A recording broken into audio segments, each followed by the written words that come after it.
Rahul മാങ്കൂട്ടത്തിന് suspension നൽകിയിരിക്കുകയാണ് കോൺഗ്രസ്. അപ്പോൾ സ്വാഭാവികമായിട്ടും MLA സ്ഥാനം ഒഴിയേണ്ടതില്ല എന്നൊരു സന്ദേശമാണ് കൊടുക്കുന്നത്. അതുമാത്രമല്ല, ഇനിയിപ്പോൾ ഒരു ഇലക്ഷൻ വീണ്ടും നേരിടാനുള്ള സമയമില്ല. ഇലക്ഷൻ ഇതിൻ്റെ ബൈലോ പ്രകാരം ഇലക്ഷൻ നടത്തേണ്ടി വരും. പക്ഷേ ഇലക്ഷൻ ഒഴിവാക്കാനുള്ള ശ്രമം, ശരിക്കും പറഞ്ഞാൽ ഈ പറഞ്ഞതുപോലെ ഈ ലോക്സഭയിൽ മത്സരിക്കുന്നവരെ പിടിച്ച് നിയമസഭയിൽ വീണ്ടും മത്സരിപ്പിക്കുക, നിയമസഭയിൽ ഉള്ളവരെ ലോക്സഭയിൽ മത്സരിപ്പിക്കുക. ഈ കുഞ്ഞാലി സാഹിബിൻ്റെയൊക്കെ പരിപാടി എന്ന് പറഞ്ഞാൽ ഇവിടെ അധികാരം കിട്ടുമെന്ന് പറയുമ്പോൾ ഇവിടെ വരും, അവിടെ അധികാരം കിട്ടുമെന്ന് പറയുമ്പോൾ അവിടെ പോവും. അവസാനം ഈ വലിയ ചിലവാണ് സംഭവിക്കുന്നത്.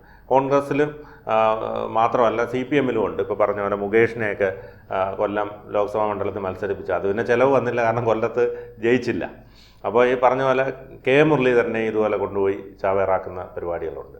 അപ്പോൾ ഇതിനൊക്കെ ഒരു നിയമം വരേണ്ടതുണ്ട്. കാരണം ലോക്സഭയിൽ മത്സരിച്ച് MP ആയിട്ടുള്ള ആളിന് 5 വർഷം വരെ പിന്നീട് മത്സരിക്കാൻ പാടില്ല, അല്ലെങ്കിൽ അതിൽ നിന്ന് മാറാൻ കഴിയില്ല എന്നുള്ളൊരു ചട്ടം കൊണ്ടുവരേണ്ടതില്ലേ?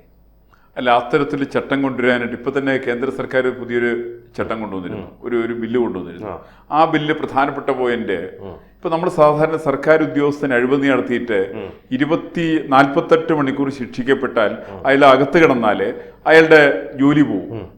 പക്ഷെ ഒരു മന്ത്രിക്ക് എത്ര വേണമെങ്കിലും അഴിമതി നടത്താം, എത്ര കാലം വേണമെങ്കിലും ജയിലിൽ കിടക്കാം. ഒരു മുഖ്യമന്ത്രിക്ക് ജയിലിൽ കിടന്നുകൊണ്ട് വേണമെങ്കിൽ നാട് വേണ്ടി ഭരിക്കാം. നമ്മുടെ കേജ്രിവാൾ അങ്ങനെയായിരുന്നു, അദ്ദേഹം മുഖ്യമന്ത്രിയായിരുന്നു. ആ മുഖ്യമന്ത്രി ആയ സമയത്തും അദ്ദേഹം വേറെ ആൾക്ക് സ്ഥാനം, കാരണം ആർക്കും ഒഴിഞ്ഞു കൊടുത്ത പിന്നെ ആരും മാറി കൊടുക്കില്ല കേട്ടോ. അതുകൊണ്ടാണ് അദ്ദേഹം മുഖ്യമന്ത്രി തന്നെയായിട്ട് തുടർന്നു, ഒരു പ്രശ്നമില്ല. അതേപോലെ തന്നെ പ്രധാനമന്ത്രിക്ക് അഴിമതി നടത്താം, അഴിമതി നടത്തുന്ന ആളെ പ്രധാനമന്ത്രിയായിട്ട് തുടരാം, അങ്ങേർക്ക് വേണ്ടി ജയിലിൽ കിടക്കാം, ജയിലിരുന്നുകൊണ്ട് നാട് വേണമെങ്കിലും ഭരിക്കാം, പാർട്ടിക്ക് സ്വാധീനം ഉണ്ടെങ്കിൽ.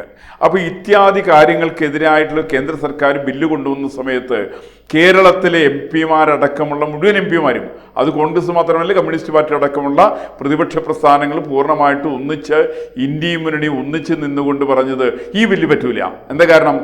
ഞങ്ങൾക്ക് അഴിമതി നടത്തണം, അഴിമതി നടത്തുന്ന ഞങ്ങളെ എങ്ങാൻ മാറ്റുകയാണെങ്കിൽ ഞങ്ങൾക്ക് അംഗീകരിക്കാൻ സാധിക്കില്ല എന്ന് പറഞ്ഞുകൊണ്ട് സമരം നടത്തുകയും അവിടെ കിടന്ന് കാണിച്ച കോലാഹലത്തിന് ഇപ്പോൾ അത് ഇതിന് ജോയിന്റ് കമ്മിറ്റിക്ക് വിട്ടിരിക്കുകയാണ്, പാർലമെന്റ് ജോയിന്റ് കമ്മിറ്റിക്ക് വിട്ടിരിക്കുകയാണ്. ഇങ്ങനെ വിടത്തക്ക രീതിയിൽ സാഹചര്യം ഉണ്ടാകുന്നത് പലപ്പോഴും പ്രതിപക്ഷത്തിന്റെ, കോൺഗ്രസിന്റെ അടക്കമുള്ളവരുടെ സമീപനം കൊണ്ടാണ്. ഇപ്പൊ തന്നെ ലേറ്റസ്റ്റ് നമ്മൾ കാണുന്നത് രാഹുൽ മാങ്കൂട്ടത്തിൽ ചെയ്ത വിക്രിയയ്ക്ക് ടിയാനെ സസ്പെൻഡ് ചെയ്തു എന്നാണ് കോൺഗ്രസ്സുകാർ പറയുന്ന. എന്താ കാരണം? ടിയാൻ ആദ്യം രാജിവെക്കണം എന്ന് പറഞ്ഞു, MLA സ്ഥാനം രാജിവെക്കാൻ പറഞ്ഞപ്പോൾ രാഹുൽ മാങ്കൂട്ടത്തിൽ പറഞ്ഞു വില പണി നോക്കാൻ പറഞ്ഞു. എന്താ കാരണം? നിങ്ങളുടെ കൂട്ടത്തിൽ ആരെങ്കിലും തെറ്റ് ചെയ്യാത്തവരുണ്ട് എന്നെ കല്ലെറിയിട്ടെന്നാ രാഹുൽ മാങ്കൂട്ടത്തിൽ പറഞ്ഞത്. നിങ്ങളുടെ കൂട്ടത്തിൽ ഒരാൾ മതി എന്നാ പറഞ്ഞത്. അതല്ല, ഈ ഗോവിന്ദ മാഷൊക്കെ വന്നിരുന്ന് പറയുന്നത്, മുകേഷിന്റെ പറഞ്ഞത് ബൈറ്റ് നമ്മൾ ഇതിൽ എല്ലാം ഉണ്ട്, ഇപ്പൊ എല്ലാം ലൈവ് ആണല്ലോ. അപ്പോൾ പറയുന്നത് ധാർമ്മികതയുടെ അടിസ്ഥാനത്തിൽ മുകേഷ് രാജിവെക്കണമെന്ന് പറഞ്ഞാൽ ഈ MLA സ്ഥാനം പോയി കഴിഞ്ഞാൽ ഈ ധാർമ്മികത എവിടെ പോയി കിടക്കും എന്നൊക്കെയുള്ള ചോദ്യമാണ് ചോദിക്കുന്നത്. എന്നിട്ട് ഇപ്പോൾ വന്നിരുന്ന് പറയുന്നത് രാഹുൽ മാങ്കൂട്ടത്തിൽ രാജിവെക്കണമെന്ന്. സ്വന്തം കാര്യം വരുമ്പോൾ ഇതൊന്നും ബാധകമല്ല. ഈ രണ്ടുപേരെ സംബന്ധിച്ചും, കോൺഗ്രസിനെ സംബന്ധിച്ചും കമ്മ്യൂണിസ്റ്റ് പാർട്ടികളെ സംബന്ധിച്ചും ഒക്കെ തന്നെ ധാർമ്മികത എന്ന് പറയുന്ന പ്രസ്ഥാനത്തിന്റെ ഭാഗമല്ല. ആ വാക്ക് അവർക്ക് വേണ്ട, അവർക്ക് ആവശ്യമില്ല.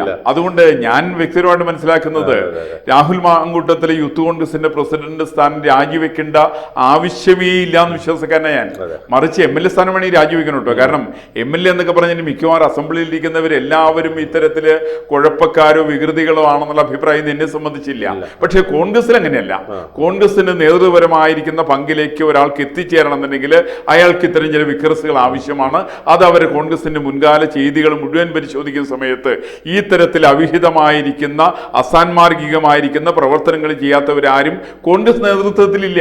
അതുകൊണ്ടാണ് പറയുന്നത്. ഇപ്പൊ തന്നെ രാഹുലിനെ നേരത്തെ പറഞ്ഞില്ലേ, രാഹുൽ യൂത്ത് കോൺഗ്രസിന്റെ പ്രസിഡന്റ് സ്ഥാനം രാജിവെച്ച് പിന്നെ ഇവരെല്ലാം കൂടി വീണ്ടും കിടന്ന് ബഹളം ഉണ്ടാക്കി താൻ MLA സ്ഥാനം രാജിവെക്കണം എന്ന് ആവശ്യപ്പെട്ട് രാഹുൽ പറഞ്ഞത് ശരി രാജിവെക്കാം, പക്ഷെ ആ ഒരു കണ്ടീഷൻ ഉണ്ട്, നിങ്ങളുടെ കൂട്ടത്തിൽ ആരെങ്കിലും ചെയ്യാത്തവരുണ്ടോ? ഈ ചോദ്യം ആരുടെ? രാഹുൽ ഗാന്ധി തുടങ്ങിയിട്ട് താഴത്തുള്ള രാജ്മോഹൻ ഉണ്ണിത്താന്റെ വരെയുള്ള തലയ്ക്ക് ശിരസിന്റെ മേലെയായിരുന്നു ചോദ്യം ഉയർന്നു വന്നത്. അവരെല്ലാം ചെവികളിലേക്ക് ചോദ്യം കിടന്ന് ആഞ്ഞടിക്കുകയായിരുന്നു. അപ്പൊ അവരൊക്കെ കൂടി പറഞ്ഞു രാജിവെക്കേണ്ട, ഞങ്ങൾ സസ്പെൻഡ് ചെയ്തേക്കാം. കാരണം suspension is not a punishment എന്നാ പറയുക.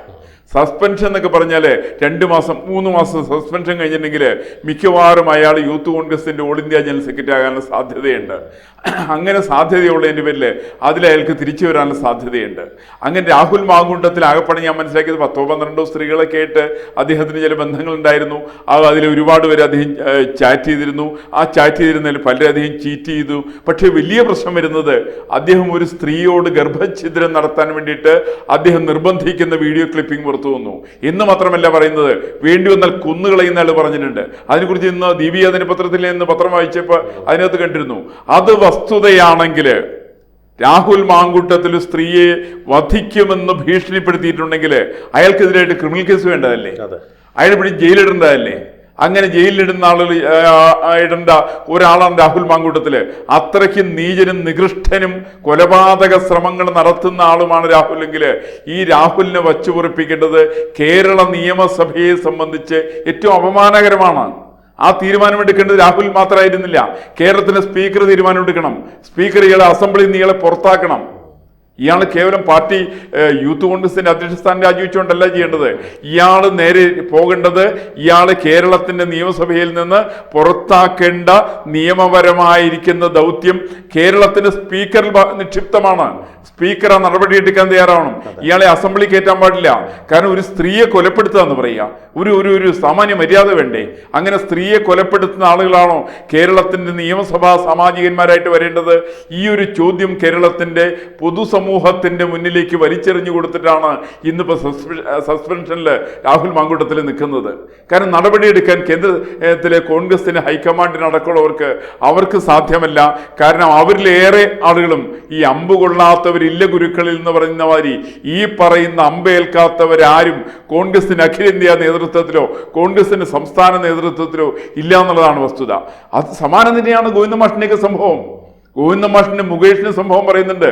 മുകേഷിനെതിരായിട്ടുള്ള ആരോപണങ്ങൾ എത്രയാണെന്നുള്ളവരും ഈശ്വരനും ബ്രഹ്മനും നിശ്ചയമില്ല. നിരവധി ആരോപണങ്ങളാണ്. മുകേഷ് എന്ന് പറയുന്നാൽ ഇക്കാര്യത്തിൽ ഒരു വലിയൊരു കലാകാരനായിട്ടാണ് പൊതുസമൂഹം അദ്ദേഹത്തെ കുറിച്ച് ധരിക്കുന്നത്. അതുകൊണ്ടാണ് മുകേഷിന് ഇവര് രാജിവെക്കാൻ ആവശ്യപ്പെട്ടാൽ മുകേഷ് ചോദിക്കും, ഗോവിന്ദ മാഷേ ഞാൻ രാജിവെക്കാം, അവിടെ കോടിയേരി ബാലകൃഷ്ണന്റെ പ്രശ്നം എന്തായി? അപ്പൊ കോടിയേരി ബാലകൃഷ്ണന്റെ മകന്റെ പ്രശ്നം നമ്മൾ ധരിക്കും. കോടിയേരി ബാലകൃഷ്ണന്റെ മകന്റെ പ്രശ്നം മാത്രമല്ല, കോടിയേരി ബാലകൃഷ്ണൻ അടക്കമുള്ള ആളുകളുടെ പൂർവ്വകാല ചരിത്രത്തെ സംബന്ധിച്ച്, കമ്മ്യൂണിസ്റ്റ് പാർട്ടിയിലെ ആളുകളുടെ ചരിത്രത്തെ സംബന്ധിച്ച്, ശശിയുടെ ചരിത്രത്തെ സംബന്ധിച്ച്, കടകംപള്ളി രാമേന്ദ്രൻ കടകംപള്ളിയുടെ ഇദ്ദേഹത്തിന്റെ ചരിത്രം സംബന്ധിച്ച്, നമ്മുടെ ഗോപി കോട്ടമലിക്കൽ അടക്കമുള്ള നിരവധി ആളുകളുടെ സംഭവങ്ങളെ സംബന്ധിച്ച് ഇതിനെക്കുറിച്ചൊക്കെ ചില അന്വേഷണങ്ങളൊക്കെ വന്നു കഴിഞ്ഞിട്ടുണ്ടെങ്കിൽ ഒരിക്കലും കമ്മ്യൂണിസ്റ്റ് പാർട്ടി കേരളത്തിൽ പിടിച്ചു നിൽക്കാൻ സാധ്യമല്ല. അവിടെ MLA മാരില്ലാത്ത അവസ്ഥ വരും. ഒരു കേരളത്തിൽ MLA മാരുണ്ടാവില്ല. ഇവരെല്ലാം പിടിച്ചിട്ടെങ്കിൽ ജയിലിടുകയാണെന്നുണ്ടെങ്കിൽ കേരളത്തിൽ MLA മാരുണ്ടാവില്ല. അതിന് രാഹുൽ മാങ്കൂട്ടത്തിൽ പറഞ്ഞതാണത്. ഞാൻ രാജിവെക്കാം, പക്ഷേ സംഭവിക്കുന്നത് ഞാൻ രാജിവെച്ചാൽ കോൺഗ്രസിന് നേതൃത്വം ഉണ്ടാവില്ല. ഞാൻ രാജിവെച്ചാൽ കേരളത്തിൽ നിയമസഭയിൽ സാമാജികന്മാരായിട്ടുള്ളവരുണ്ടാവില്ല കോൺഗ്രസിന്. ഇവരെല്ലാവരും നഷ്ടപ്പെട്ടു പോകുമെന്നാണ് പറയുക. പിന്നെ മുരളീധരന്റെ കാര്യമാണെങ്കിൽ മുരളീധരനെ അവിടെ ഇവിടേക്ക് നിർത്തി മത്സരിപ്പിച്ചു. നമ്മൾ MLA മാര് MP മാരാവുന്നതും MLA മാരാവുന്നതും നല്ല ലക്ഷണമല്ല. ഒരിക്കലും നാടിന്റെ വികസനത്തിന് ഗുണപരമല്ലാതെ ഇതെല്ലാവരും സംബന്ധിച്ച് തിരിച്ചറിവുണ്ട്. പക്ഷെ ഇവിടെ സംഭവിക്കുന്ന അങ്ങനെയല്ല. ഇവിടെ സംഭവിക്കുന്ന മുരളീധരനെ പോലെ ചില ചാവേറുകൾ പുറത്തേക്ക് വിടുകയാണ്. മുരളീധരനോട് പറഞ്ഞ് താമെടുക്കനാണ്, അതുകൊണ്ട് താമ്പോടി നിയമത്ത് പോയിട്ട് മത്സരിക്കുക. മുരളീധരൻ്റെ ഉടനെ കച്ചമുറക്കിക്കൊണ്ട് അവിടെ നിയമത്തേക്ക് പോയി. അവിടെ മത്സരിച്ച് 1ാം സ്ഥാനം കിട്ടിയില്ല, 2ാം സ്ഥാനം കിട്ടിയില്ല, 3ാം സ്ഥാനത്തായിട്ട് നിലംപരിശായി പോയി മുരളീധരൻ. തൃശ്ശൂർ അത് കഴിഞ്ഞിട്ട് ഇപ്പൊ മുരളീധരനോട് പറഞ്ഞ് തൻ്റെ നല്ല ഉറച്ച സീറ്റ് വടകരയാണ്, വടകര തൻ്റെ സീറ്റിൽ തന്നെ പോലെ തന്നെ പ്രഗത്ഭനായിരിക്കുന്ന മറ്റൊരാളെ നിർത്തണം. കാരണം ഷാഫി പറമ്പിൽ നല്ല സ്വാധീനമുള്ള ആളാണ്. ആ സ്വാധീനത്തെക്കുറിച്ച് എങ്ങനെയാണെന്ന് ഞാൻ പറയുന്നില്ല. ഈ പറയുന്ന ഇയാളെ ഇപ്പോഴത്തെ ഇദ്ദേഹത്തിന് വെട്ടിലാക്കിയിരിക്കുന്നതിൽ പ്രധാനപ്പെട്ട രാഹുൽ മാങ്കൂട്ടത്തിൽ വെട്ടിലാക്കിയതിൽ വലിയ പങ്ക് ഈ പറയുന്ന ഷാഫി പറമ്പലിനാന്ന് പൊതുസമൂഹത്തിന്റെ ഇടയിൽ ചർച്ചയുണ്ട്. അങ്ങനെയുള്ള ഷാഫിക്ക് സീറ്റ് കൊടുക്കാൻ വേണ്ടിയിട്ട് മുരളീധരനോട് പറഞ്ഞു, താൻ നാളെക്കാലത്ത് പോയിട്ട് തൃശ്ശൂർ നോമിനേഷൻ കൊടുത്തു, താനൊരു ആനയാണ് പുലിയാണെന്ന്. പണ്ട് അവിടുന്ന് ഓടിയ ചരിത്രമുള്ള ആളാ മുരളീധരന്റെ അച്ഛൻ അവിടെ നിലംപരിശായിട്ടുള്ള ആളാണ് മുരളീധരന്റെ അച്ഛൻ. ഈ പാരമ്പര്യമൊക്കെ ഓർക്കാതെ കണ്ട് മുരളീധരൻ ധരിച്ചു അയാൾ ഷട്ടൊക്കെ നേരിട്ടുണ്ട്. അവിടെ എത്തിയിട്ട് പറഞ്ഞു, സുരേഷ് ഗോപി അക്കൗണ്ട് തുടങ്ങുന്നത് ബാങ്കിലായിരിക്കും, തൃശ്ശൂരിലായിരിക്കില്ല. ഇലക്ഷൻ വന്ന സമയത്ത് കെ മുരളീധരൻ 3ാം സ്ഥാനത്തായിട്ട് മാറി. 3ാം സ്ഥാനം കെ മുരളീധരൻ 3ാം സ്ഥാനത്തായിട്ട് മാറിയിട്ട് ഇദ്ദേഹത്തിന് 75,000 വോട്ടിന് ഭൂരിപക്ഷമാണ് കിട്ടിയത്.